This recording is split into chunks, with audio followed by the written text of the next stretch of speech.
Welcome. We'll start with chapter 4 for class 11 geography. In this chapter we would be talking about the distribution of oceans and continents. Now most of the topics that would be part of this session have already been covered as separate lectures. So here we would be covering a kind of summary of the major topics. We have already mentioned the links here, so you can go to the respective links for detailed classes on these topics. Now under this, the first topic that we will talk about is continental drift. Now let's understand the concept of continental drift first. So there was a kind of huge landmass which was known as Pangaea, which was surrounded by the water body which was known as Panthalassa. And with time, around 200 million years ago, this Pangaea broke up into two, that is Laurasia and Gondwana land. Now this Gondwana land was the southern part of the map that you could see, and Laurasia included the northern parts. So this was the basic idea behind the continental drift theory, which was proposed by Alfred Wegener. He was a German meteorologist who gave this concept in 1912. The basic idea that he considered before giving this theory was that Earth is a solid and a kind of motionless body. So there is no motion and it is static in nature. The concept that was propounded by Wegener was derived from Pellegrini, who drew a map which showed three continents which were together, and again Ortelius, who was considered as the first map maker, who proposed there is a possibility that we could join America, Europe and Asia. Based on the ideas that were propounded by these two scholars, Wegener came forward and laid down the continental drift theory. While explaining the continental drift theory, there was a need for the various evidences that could be laid down. So he tried to explain 5 basic evidences in order to support his theory. The first evidence was the jigsaw pattern, where he said the map of South America closely fits the African map if I bring them together. So he explained the jigsaw pattern of the continents, and this was further supported by the Bullard's experiment, who in 1964 explained the computer animation, or the by computer programming. He tried to explain 100 fathom line that existed. The next was the rocks of the same age across the ocean. So rocks found in South America and the rocks found in Africa were of the same period. So that means it showed there was connection between these two land masses at some point of time in the history. So there was the rocks of the same age that existed across the ocean boundaries. So right now you have the Atlantic Ocean and you have the rocks from the same period that existed during these time. The next was stellite. Now stellite is the Gondwana sedimentary deposits that are seen, and this proved to be a paleoclimatic evidence, and it showed there was drifting of continent that actually occurred. The next was the presence of placer deposits. You had gold that was seen in the Ghana coast, and again this is the present mining area of the gold that you could see, but there was absence of the real veins of gold that could be seen, but these veins were located in Brazil. That means at some point in history, Brazil and Ghana were one landmass. So placer deposits are again a source of information for the same. Finally, you have the fossil distribution. Now fossil distribution is a very interesting characteristic. India, Madagascar and Africa. So you have the map of Africa, you have Madagascar here and you have India here. Now India, Madagascar and Africa together formed what was known as the Lemuria. That means all these three regions had the presence of lemurs that were seen, and this was again a common phenomena which explained there was connection in the fossils between the region. Similarly, you had presence of Mesosaurus that was seen in South Africa, and similar formations were seen in Brazil. So these two, the Brazil and South Africa, which are nearly 4,800 kilometers apart, had a similar fossil distribution. So these proved to be some of the solid evidences for the continental drift theory.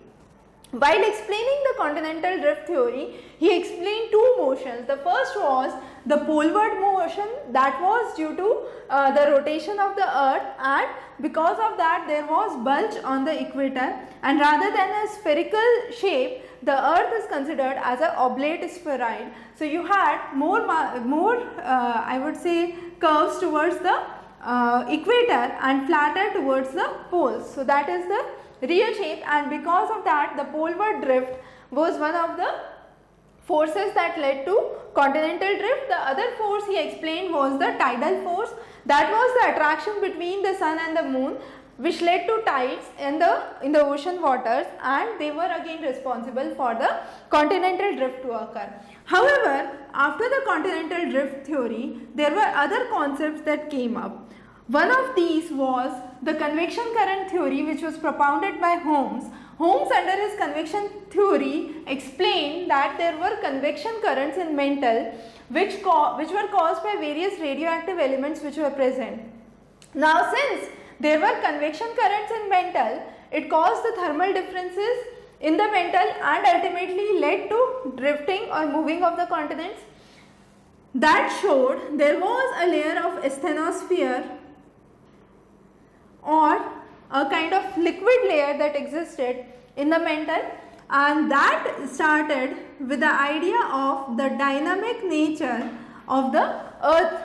Till now, Wegener considered earth to be static, so it was considered as a solid motionless object. But with the later theories, there was dynamic nature of the earth that came up, mainly with the two theories, that was the seafloor spreading and the unified theory of plate tectonics. So these two theories highly relied on the dynamic nature of the earth. Now the next was the evidences from the ocean floor. So you have on the earth's surface, as you can see, you have the mountains, plateaus, plains and trenches. Similar features are present below the surface of the water. So within the ocean surface, you have mountains, plateaus, flats and trenches that are present. Now the continental margin is the region that starts with the shelf, the continental shelf, then comes the continental slope, and finally you have the trenches that could be seen within the ocean surface. So all these together form the continental margins. Now when you have the map of North America and South America, and you have the European landmass and the Africa here, you would see the mid-oceanic ridge that is present, the mid-Atlantic ridge for example. This is a kind of interconnected chain of mountains that is present here, and this shows within the ocean body there is a formation of crest or mountains that could be seen, and these mountains could be source of intense volcanic activity, and these might lead to seafloor spreading, or there could be some phenomena that existed was another proposition. And finally you had the plains that existed between this mountain chain and the continental margins that existed. So you had huge number of abyssal plains that were seen here. So these were again some of the evidences that brought forward changes in the theory and the idea of as to how the oceans and the continents were distributed. As a result, you had the seafloor theory, the seafloor spreading that came up.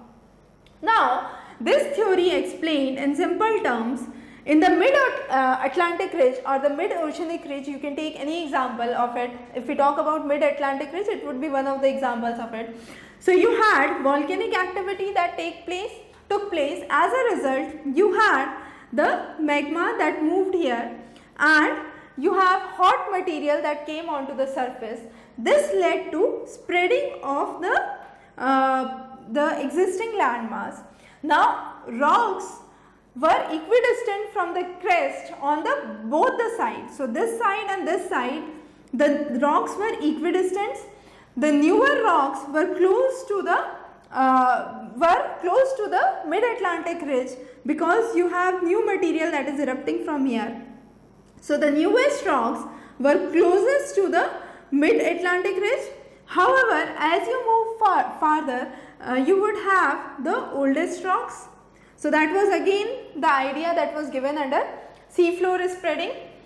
The ocean sediments were thin as compared to the continental sediments. Again, deep trenches were found in the regions where you had deep seated earthquakes, and in the regions where you had shallow earthquake, you had shallow trenches that were seen. So these were some of the ideas that were part of the seafloor spreading concept. And again this material came up here, and again there was a kind of convection currents that started within the asthenosphere. So this was the idea of seafloor spreading. The next was plate tectonics. Now plate tectonics, there was during 1960s a lot of disturbances in the system which explained there are some ridges that move slower, like Arctic ridge which moves at a rate of nearly 2.5 centimeters per year. On the other hand, you have the East Pacific ridge near Chile which moves at a rate of 15 centimeters per year. So there were differences in the rate of movement that were seen among the various plates that existed. So there was a need to understand a different idea as to how the origin of land or distribution of land occurred. As a result, you had the plate tectonics theory, or we also called it as the unified plate tectonics, that was laid forward. It explained that Earth had the core, crust and mantle. The mantle or the inner part was liquid in nature. This liquid nature was known as asthenosphere, and on this liquid plate there was the various land masses that floated. So if you have, for example, a plate with water and you put on some pieces, if there is a small wind or a small turbulence there, you would see the movement on the small pieces of the leaves that are put on the top of the water. Similarly, there was the phenomena or the movement that was seen under plate tectonics. So you have the upper layer or the continents that started to move. So there were various layers that were there. I won't mention the name of the layers because we have covered those in detail there. So the basic idea was these layers, they were either in the form of plates, they were either minor plates or major plates, and there was movement in these plates. Now this movement could be result into three different formations. First was, if you have two plates that are here, they could move away. So this was known as the divergent plate boundary, where the plates were moving away. As a result, you had spreading sites that were created. A common example would be the mid-oceanic ridge. The next was the convergent plate. So you have one plate, another plate, and one plate overlying the other plate. So one plate pushing another plate. So it would be a kind of push force. It would be destroying the region, and there would be subduction zones that would be created, for example Himalayan range. The next was the transform faults. The transform plates, you had two plates that moved parallelly in opposite direction. So there was a kind of parallel movement. They were neither pushing one another or pulling one another. They were moving parallelly to one another. So it was just sliding, and that was known as transform fault. Again, this fault was perpendicular to the mid-oceanic ridge. So plate tectonics led to explain that there were three types of movement of the plates that could be seen. Now to explain this, the best was to understand the movement of the Indian plate. Around 140 million years ago, it was considered that the Indian subcontinent was located nearly 50 degrees south at 140 million years ago. However, by nearly 55 million years ago, this movement crossed the equator. So from 50 degrees south, it moved to 0 degree, and then it further moved north. Now, Indian subcontinent is a unique feature. The east and the west boundaries have the spreading sides. That means they have the divergent plate boundaries. So you have spreading side towards the Myanmar in the Rakhine mountain range towards the east. Towards the west you have the Kirthar range, which is again a spreading site. Towards the north you have the convergent fold in the form of collision, the continent collision that took place in the Tethys. So that was a kind of subduction zone that is seen towards the north. In the south, the Indian plate collided with the Antarctica plate, and there was again a divergent boundary that is seen. This divergent boundary is from the west-east direction, and it finally moves up or merges or collides with the spreading side towards the eastern boundary. So that's the basic idea of the movement of Indian plate. Now, as you can see in the map here, that was the position of India nearly 71 million years ago, and that is what is India today, that is seen at present. Now, around 40 to 50 million years ago, there was collision of India with the Asian subcontinent. So, at this point of time, there was collision with the Asian subcontinent that was seen, and around 40 million years ago, as it moved north, there was formation of Himalayan range that was seen, and Himalayas are still considered as the rising mountains. So, at present also we can say that the height of the Himalayas is increasing. Around 200 million years ago, we say the Indian subcontinent started to drift apart, and there was the subcontinent that was broken down from the Pangaea landmass, and this was the movement or the drifting of the Indian plate that was seen. So, with this we covered the distribution of land and oceans. We would be covering the next chapter of NCERT class 11 geography in the further lectures. For any doubts, you can leave those as comment below. Have a good day ahead.